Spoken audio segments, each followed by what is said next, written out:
Nei tempi più lontani, i mari che bagnavano gli antichi continenti erano culla di una rigogliosa vita vegetale e animale. Piante subacquatiche, chiocciole, pesci, coralli e molluschi, avvinghiati alle rocce o annidati nella melma, che morendo facevano del fondo il loro cimitero. Nei millenni il fango e la sabbia portati dal mare e dai fiumi ne seppellivano le spoglie. Gli oceani subivano delle oscillazioni di livello. Si formavano così sul fondo del mare tanti strati sovrapposti di sabbie e di argille contenenti le parti non ancora distrutte di quegli organismi.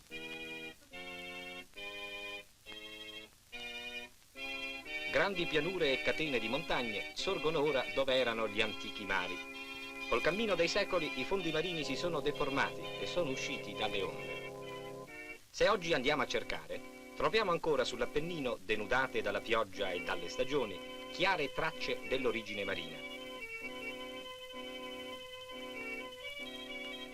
I gusci degli animali fossilizzati sono visibili ad occhio nudo, oppure al microscopio nella loro meravigliosa varietà.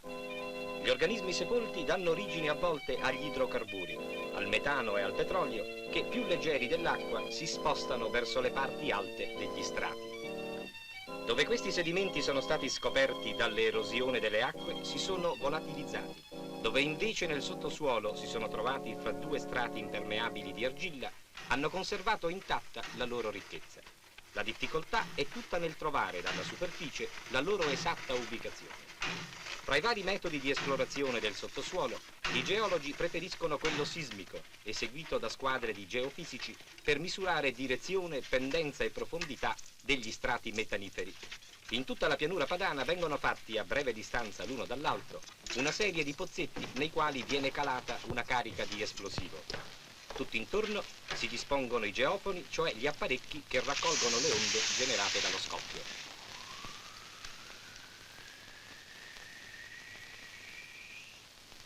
L'andamento di queste onde che tornano alla superficie viene fotografato e se ne studiano la forma e il tempo che esse hanno impiegato a salire.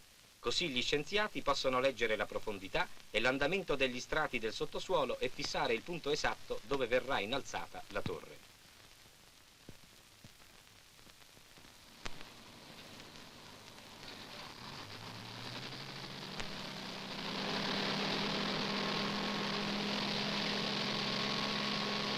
Sembrano torri di battaglia di una corazzata queste sonde circondate da motori di migliaia di cavalli ciascuno. Anch'esse hanno una tolda, un ponte di comando e un equipaggio che, visto con gli elmetti metallici, sembra in tenuta di combattimento. E si vive veramente su queste torri un clima di guerra. Guerra lenta, fatta di pazienza, di lavoro continuo, giorno e notte, in mezzo a pericoli ed agguati che si presentano all'improvviso. Alla minima disattenzione, alla prima stanchezza, la terra si vendica di chi la va a esplorare. Ormai siamo quasi giunti allo strato metanifero. Le aste vengono introdotte una dopo l'altra nel foro e sono già giunte a 2900 metri di profondità. Una gigantesca taglia, mossa da semplici leve, solleva agevolmente centinaia di tonnellate di metallo. L'uomo non ha che da spostare i contatti. Le aste vengono avvitate insieme a forza di braccia e per mezzo di morse mosse dai motori.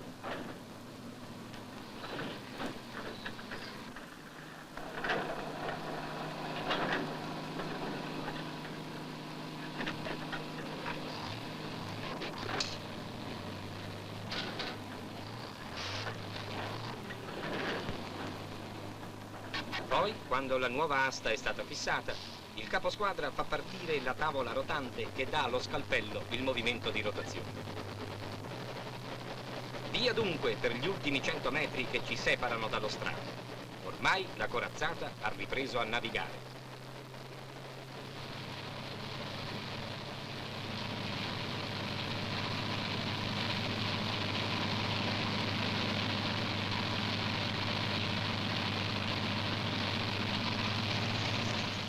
Le aste all'interno sono vuote perché vi possa circolare il fango iniettato abbondantemente da una serie di pompe.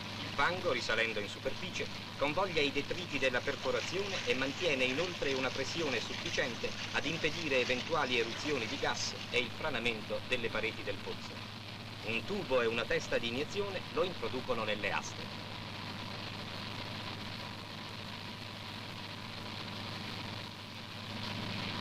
Ma ormai la corazzata manovra con prudenza. Siamo nello strato metanifero.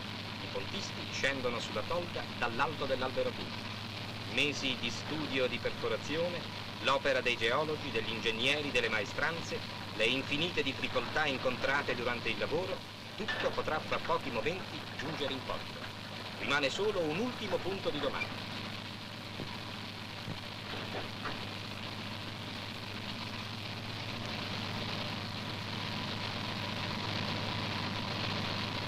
Sono state prese tutte le precauzioni. Il foro è stato rivestito con una colonna di cemento.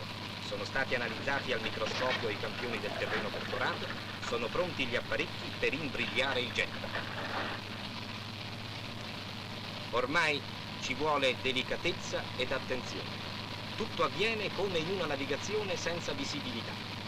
È un colloquio muto tra le lancette degli strumenti di controllo e gli occhi che le sanno interpretare. Motoristi e timonieri manovrano leggendo i cruscotti.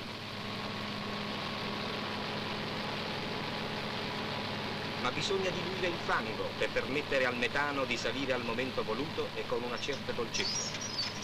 Gli operai sono alle saracinesche, ai manometri alle leve, i motori al minimo, il fango meno pesante.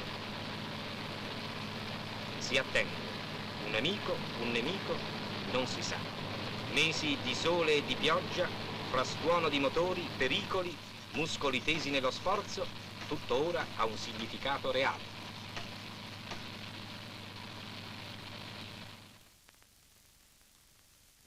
Si è fatto silenzio, ma qualcosa comincia a salire. Ce lo dice l'odore caratteristico che si è sparso nell'aria, ce lo dicono le bolle nel fango. Si è lavorato per il parto della terra, per l'urlo disumano che sale da 3000 metri di profondità.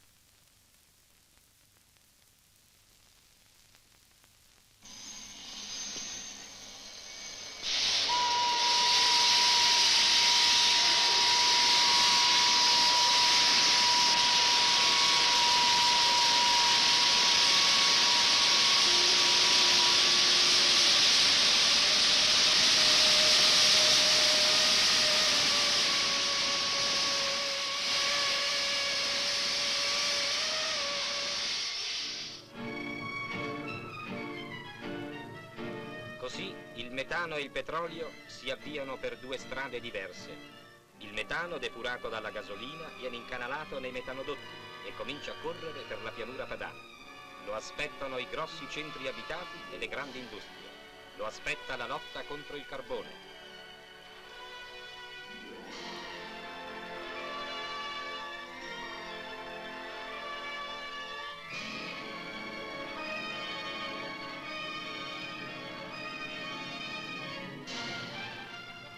Di giorno in giorno la lotta si fa più stringente. La fiamma bluastra che non lascia scorie e che ha un potere calorifico superiore a quello dell'antracite conquista sempre nuove posizioni e si impossessa dei grandi stabilimenti. L'industria ceramica, vetraria, chimica, le centrali termoelettriche, i gassometri, le acciaierie sono già mossi da questo gas leggero ed invisibile. La sua fiamma sottile rende liquidi i metalli e dà alle braccia dell'uomo la forza di plasmare la natura.